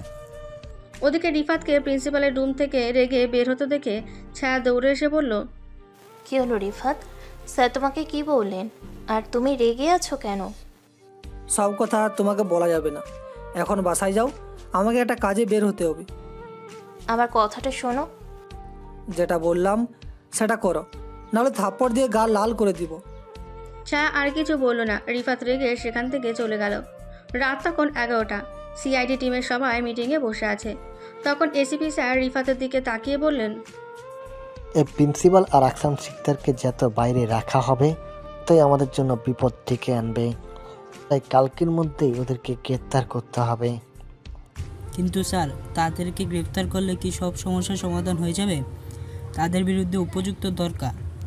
তখন রিফাত আশিকের দিকে তাকিয়ে বলল, আশিক, প্রিন্সিপালের ব্যবসার সব কাগজপত্র ওর অফিসেই আছে। ওগুলো সরাতে পারলেই প্রিন্সিপালের বিরুদ্ধে উপযুক্ত প্রমাণ পাওয়া যাবে। আমার মনে হয় স্যার পারমিশন দিলে আমি কালকেই সেই কাজটা করে ফেলবো। কিন্তু তারা যদি রাতেই সেগুলো সরিয়ে ফেলে তাহলে কি হবে? আজ থেকে প্রতিটা স্টেশনে, বাস টার্মিনালে ওদের ছবি পাঠিয়ে দাও। যদি ওরা কোনোভাবে পালাতে চায় তাহলে আমাদেরকে যেন খবর দেওয়া হয়। এসিপি স্যার তখন নিজের চেয়ার ছেড়ে উঠে দাঁড়িয়ে বললেন, আশিক, দ্রুতই কয়েকজন অফিসারকে কলেজের আশেপাশে পাঠিয়ে দাও, যাতে ওরা কোনো প্রমাণ সরাতে চাইলে আমার কাছে খবর চলে আসে। ওকে স্যার, আমি এখনই পাঠাইছি। আর দেরি করো না রিফাত, তুমি কালকে কাজটা শেষ করে ফেলো। আমি আজকে রাতের মধ্যে অভিযান চালিয়ে আসলাম শিকদারকে গ্রেপ্তার করছি। কিন্তু স্যার, আসলাম শিকদারকে গ্রেপ্তার করলে প্রিন্সিপাল তো পালিয়ে যাবে। সেই জন্যই তো বলছি গোপনে কাজটা করতে হবে। আর কাল সকাল সকাল তোমার টিম নিয়ে প্রিন্সিপালের উপরে আক্রমণ করবে। কালকে ওদের খেলা শেষ করে দিতে হবে। ওকে স্যার, আমি কালকেই কাজ সেরে ফেলবো। তবে খুব সাবধানে থাকবে, কেননা ওরা নিজেরাও বুঝে গেছে ওরা এখন বিপদে আছে, তাই বাঁচার তারা শেষ চেষ্টা করবে। ওরা যাই করুক না কেন, ওদের কিছুতেই সফল হতে দেওয়া যাবে না। কালই আমাদের এই মিশনটা সমাপ্তি করব। এরপর তারা সবাই মিটিং শেষ করলো। এসিপি স্যার ফারহাদ সাহেবকে নিয়ে রাত 3টের দিকে আসলাম শিকদারের বাসায় অভিযান চালালেন এবং আসলাম শিকদারকে সেখান থেকে গ্রেপ্তার করা হলো। পরের দিন সকাল হতেই ক্যাম্পাসে রিফাত এবং তার টিম পৌঁছে গেল। রাতে এখানে কয়েকজন অফিসার চলে এসেছিল। রিফাত ক্যাম্পাসে এক মুহূর্ত না দাঁড়িয়ে প্রিন্সিপালের রুমের সামনে গেল। এরপর দরজা ঠেলে ভেতরে ঢুকলো। প্রিন্সিপাল রিফাতকে দেখে উঠে দাঁড়ালেন। তিনি বুঝতে পারছিলেন বিপদ তার সামনে চলে এসেছে। রিফাত প্রিন্সিপালের সামনে দাঁড়িয়ে বলল, স্যার, আমরা এসিপি স্যারের পক্ষ থেকে এসেছি। এই হচ্ছে ওনার পারমিশন। আমরা আপনার এই পুরো কলেজটা সার্চ করতে চাই। প্রিন্সিপাল ভয়ে কাঁপতে লাগলো, কারণ পুরো কলেজ সার্চ করলে তাদের অপকর্ম সবার সামনে চলে আসবে। তাই কিছুটা প্রতিবাদী গলায় বলল, কেন আপনারা কেন এভাবে কলেজে সার্চ করবেন? এটা একটা প্রাইভেট কলেজ, এখানে আপনার ইচ্ছা করলেই কিছু করতে পারবেন না। এই কথা শুনে আশিক এগিয়ে যেতে চাইলেই রিফাত তার হাত ধরে থামালো। এরপর প্রিন্সিপালের সামনে গিয়ে হাসতে হাসতে বলল, সত্যি স্যার, আপনার মতো মানুষ আমি খুব কম দেখেছি। আপনি নিজেও জানেন আপনি অপরাধী, কিন্তু এমনভাবে কথা বলছেন যেন কিছুই হয়নি। শোন অফিসার, তোর মতো কয়েকশো অফিসারকে আমি আমার পায়ের নিচে রাখি। তুই কি ভেবেছিস আমাকে ধরে নিলেই সব কিছু শেষ হয়ে যাবে? আরে আমাকে 1 মাসের জেলে রাখার সামর্থ্য তোর মতো অফিসারের নেই। হ্যাঁ, আমি জানি অনেক বড় বড় বোয়ালদের সাথে আপনার উঠা বসা, তাদের সাথে আপনার পরিচয় আছে। কিন্তু একটা কথা কি জানেন, আপনাদের মতো কুকুরদের ধরতে ধরতেই আমি এই জায়গায় এসেছি। প্রিন্সিপাল তখন রিফাতের কথা শুনে রেগে রিফাতের দিকে তেড়ে এসে বলল, তোর এত বড় সাহস, তুই আমাকে কুকুর বলিস? তোর মতো অফিসারকে কিনে পকেটে রাখার সামর্থ্য আমার আছে। রিফাত তখন রেগে ঠাস করে প্রিন্সিপালের গালে একটা থাপ্পড় বসিয়ে দিল। এরপর তার কলার ধরে টানতে টানতে রুমের বাইরে নিয়ে আসলো। ক্যাম্পাসের সবাই তখন সেই দিকে তাকিয়ে আছে। রিফাত তখন ক্যাম্পাসের সবার সামনে তাকে ধাক্কা দিয়ে মাঠে ফেলে দিল। এরপর বলল, তুই এখন আমাকে চিনিস না, সেই জন্য আমার সামনে এত বড় বড় কথা বলেছিস। আমি তোকে 1 মাস জেলে আটকে রাখতে পারবো কি না সেটা তো তুই জেলে গেলেই দেখতে পারবি। সবাই অবাক হয়ে শুধু তাকিয়েছিল। তারা ভাবতেও পারেনি প্রিন্সিপাল এসবের সাথে জড়িয়ে থাকতে পারে। কিন্তু যেই মেয়েগুলো প্রিন্সিপালের অত্যাচারের শিকার হয়েছিল তাদের চোখ দিয়ে জল গড়িয়ে পড়ছিল, কারণ মান সম্মান হারানোর ভয়ে তারা এতদিন চুপ করেছিল। প্রিন্সিপাল তখন রেগে রিফাতের দিকে তাকিয়ে বলে, রিফাত, আজকে তুই যেভাবে আমাকে সবার সামনে অপমান করেছিস, এর ফল তোকে ভোগ করতেই হবে। তোর শেষ আমি দেখে ছাড়ব। কুত্তার বাচ্চা, এখনও বড় বড় কথা বলছিস? তুই জানিস তুই কত বড় অপরাধ করেছিস? শিক্ষকতার মতো মহান পেশায় যোগ দিয়ে তুই মানুষের বিশ্বাস নিয়ে খেলা করেছিস। একবার তুই চল আমার সাথে, এরপর তোর প্রতিটা হাড় আমাকে বাবা বাবা বলে ডাকবে। ঠিক তখনই কয়েকটা ফাইল নিয়ে আশিক এবং বাকি অফিসাররা আসলো। আশিক ফাইলটা রিফাতের হাতে দিয়ে বলল, এটাই পেয়েছি ওর রুম থেকে। অন্যদিকে আরও কয়েকজন অফিসার মিলে কলেজের সেই পুরনো বিল্ডিংটাতে গিয়ে তল্লাশি চালিয়ে অনেকগুলো মাদকদ্রব্য উদ্ধার করে নিয়ে আসলো। ইতিমধ্যে কলেজের প্রশাসনিক কমিটি চলে এসেছে। ছাত্রছাত্রীরা সবাই লাইন দিয়ে দাঁড়িয়ে আছে। রিফাত তখন সবার সামনে দাঁড়িয়ে বলল, আপনাদের সামনে যে কুলাঙ্গারটাকে দেখতে পাচ্ছেন, এই কুলাঙ্গার এই কলেজের অনেক শিক্ষার্থীর জীবন নষ্ট করেছে। দিনের পর দিন এই কলেজের নাম ব্যবহার করে সে টাকার পাহাড় বানিয়েছে। তখন কলেজের প্রশাসনিক কমিটির একটা লোক চেয়ারম্যানের দিকে এগিয়ে এলো। প্রিন্সিপালের এই অবস্থা দেখে লোকটা রিফাতের দিকে তাকিয়ে বলল, দেখুন অফিসার, উনি একজন শিক্ষক, আমাদের কলেজের অত্যন্ত সম্মানীয় একজন মানুষ। ওনাকে এভাবে সবার সামনে অপমান করাটা আপনাদের উচিত হচ্ছে না। আপনারা এই ব্যাপারটা নিয়ে আমাদের সাথে বসতে পারেন। রিফাত তখন রেগে লোকটার কাছে গিয়ে বলল, চুপ, একদম চুপ করে এখানে দাঁড়িয়ে থাকেন। যদি আপনাদের সাথে কথা বলে সমাধানের বিষয় হতো, সেটা অনেক আগেই সমাধান হয়ে যেত। এই কাগজগুলো দেখুন। বলে সে ফাইলটা এগিয়ে দিল সেই লোকটার কাছে। লোকটা কাগজগুলো দেখে অবাক হয়ে রিফাতের দিকে তাকালো। রিফাত তখন রেগে বলল, আশা করি আমাকে আর কিছু বলতে হবে না। এই লোকটা কলেজটাকে অনৈতিক কাজের আস্তানা বানিয়েছে। কলেজের নিষ্পাপ মেয়েদেরকেও বাধ্য করেছে বড়লোকদের সাথে রাত কাটানোর জন্য। আপনারা কলেজের প্রশাসনিক কমিটি তখন কোথায় ছিলেন? এসব তো দেখেননি। দিনের পর দিন একটা মিথ্যা নাটক সাজিয়ে এখানে মাদকের ব্যবসা করা হতো। তখন তো আপনাদেরকে কোনো ব্যবস্থা নিতেই দেখা গেল না। লোকটা তখন মাথা নিচু করে দাঁড়িয়েছিল। আশিক তখন লোকটার কাছে গিয়ে, এই কলেজে পুরনো যে বিল্ডিংটাতে আত্মা আছে বলে নাটক সাজানো হয়েছিল, সেটা যে মিথ্যা এটা তো আপনারাও জানতেন। তাহলে কেন সেটাকে মেনে নিলেন? আপনারা জানেন এই বিল্ডিংটাতে মাদক দ্রব্য গোডাউন হিসেবে ব্যবহার করা হতো। সরি স্যার, আসলে আমরা বুঝতে পারিনি। একদম মিথ্যা কথা। আপনারা সবাই জানতেন এবং এই লোকটার কাছ থেকে টাকা খেয়ে সবাই চুপ করেছিলেন। মনে নেই রিয়া নামের যে মেয়েটা আত্মহত্যা করেছিল, সেই মেয়েটা তো আপনাদের কাছে অভিযোগ করেছিল, পুলিশের কাছে মামলা করতে চেয়েছিল, কিন্তু আপনারা তাকে হুমকি দিয়ে চুপ করিয়ে দিয়েছিলেন। দিনের পর দিন এখানে অন্যায় হচ্ছে জেনেও সবাই চুপচাপ মজা নিচ্ছিলেন। আপনার কি মনে হয় আমরা এতটাই মূর্খ যে কিছু না জেনেই এখানে তদন্ত করতে চলে এসেছি? এখানে আসার আগে আমরা টানা 4 মাস ধরে এই কলেজটাকে নিয়ে তদন্ত করেছি। আমাদের কাছে সুস্পষ্ট অভিযোগ ছিল, সেই জন্য এখানে এসেছি। তাই চালাকি সব জায়গায় করতে আসবেন না। আশিক ভাই, এই লোকটাকেও গ্রেপ্তার করুন। স্যার ক্ষমা করে দিন, লোভে পড়েছিলাম, এবারের মতো ছেড়ে দিন, আর কোনোদিনও এমন ভুল কাজ করব না। লোভ, তাই না? টাকার কারণে তোমরা কতকগুলো নিষ্পাপ মেয়ের জীবন নষ্ট করেছো, সেটা কি জানো? তাদের জীবনকে নরক বানিয়ে দিয়েছিলে তোমরা। তাদের জীবনকে ফিরিয়ে দিতে পারবে? অবশ্যই পারবে না। তাহলে কেন ক্ষমা করবো তোমাদেরকে? আশিক ভাই, কোনো কথা শুনবেন না, এদেরকে নিয়ে যান। আশিক তখন ট্রেনে প্রিন্সিপাল এবং সেই লোকটাকে ধরে গাড়িতে তুলল।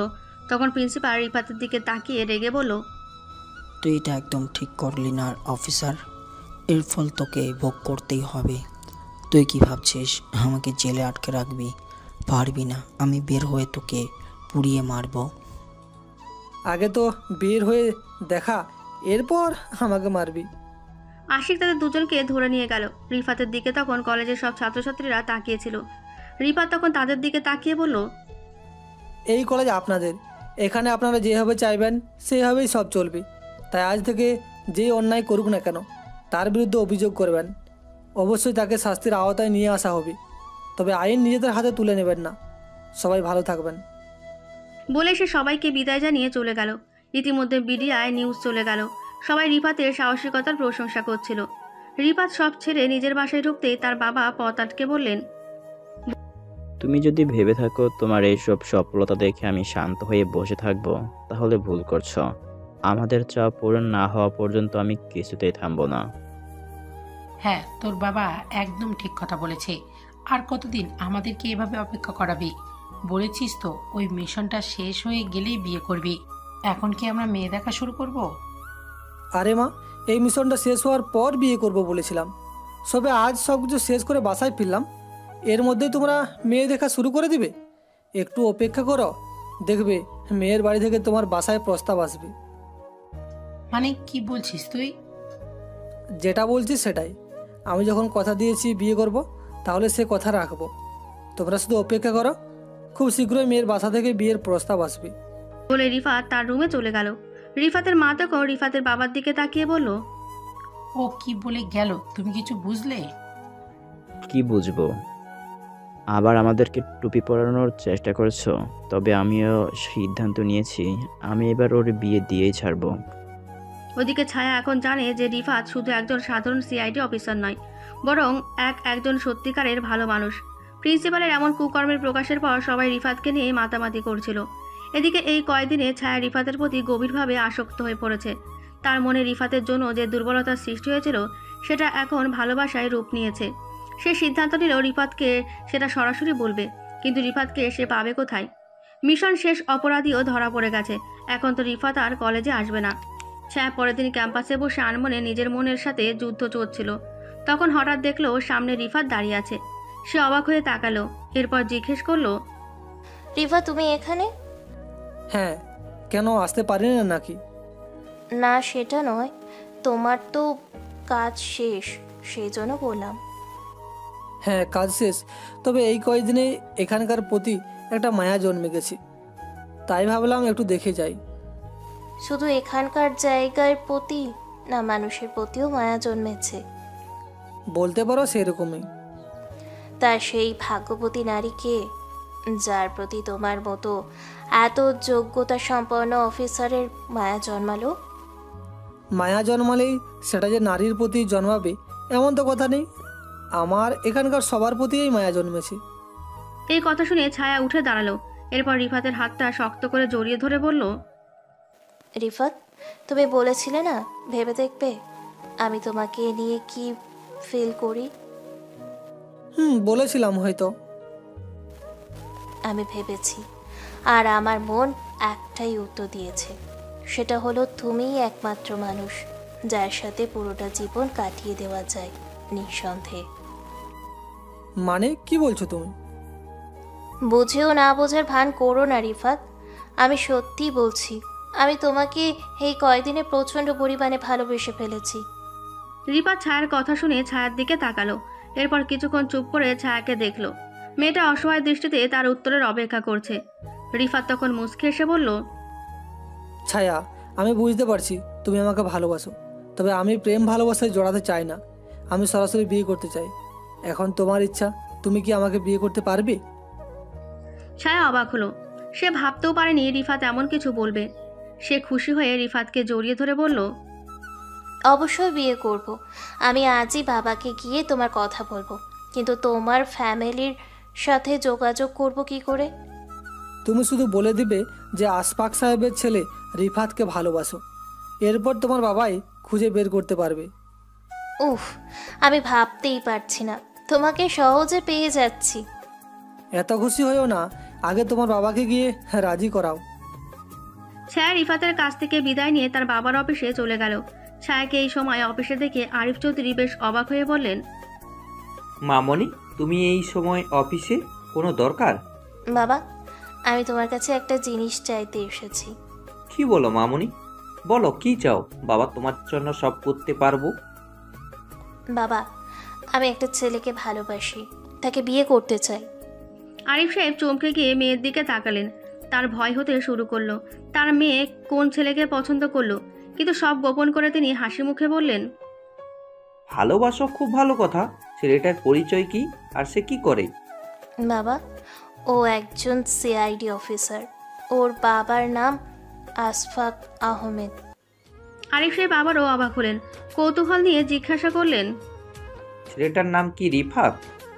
হ্যাঁ, কিন্তু তুমি জানলে কি করে? আরিফ সাহেব হাসলেন। তার বুক থেকে মনে হলো পাথর সরে গেছে। তিনি হাসি মুখে বললেন, সেটা পরে বলবো, কিন্তু মামনি তুমি চাও তোমার আম্মুকে নিয়ে বিয়ের শপিং শুরু করে দাও, তোমার বিয়ে কনফার্ম। কি সত্যি বলছো বাবা? হ্যাঁ মামনি, জলদি যাও, আমিও আসছি, ছেলের বাসায় তো যেতে হবে। ছায়া খুশিতে তার বাবাকে জড়িয়ে ধরলো, এরপর বাসায় ফিরে এলো। 15 দিনের ব্যবধানে আজ রিফাত আর ছায়ার বিয়ে হয়ে গেল। বাসার ঘরে বসে আছে দুজন। তখন রিফাত হেসে বলল, কি ম্যাডাম, আমাদের নতুন জীবন কেমন লাগছে? খুব ভালো। আচ্ছা, একটা প্রশ্ন করি? জি করেন। তুমি আগে থেকেই জানতে তোমার বাবা আর আমার বাবা বন্ধু, তাই না? জানতাম বলেই তো সোজা বিয়ের কথা বলেছিলাম। আর একটা কথা কি জানেন? কি কথা? আমিও আপনাকে অনেক ভালোবাসতাম, কিন্তু নিজের দায়িত্বে অবহেলা হবে তাই বলতাম না। রিফাতের কথায় ছায়া গভীর ভালোবাসা নিয়ে রিফাতের দিকে তাকালো। রিফাত ধীরে ধীরে ছায়ার দিকে এগিয়ে গেল। ছায়া শক্ত করে রিফাতের পাঞ্জাবি চেপে ধরে চোখ বন্ধ করে নিল। তাদের ভালোবাসা চলতে থাকুক চিরন্তন। আজ এই পর্যন্তই। দেখা হবে পরবর্তী কোনো গল্পতে। সেই পর্যন্ত সবাই ভালো থাকবেন, সুস্থ থাকবেন।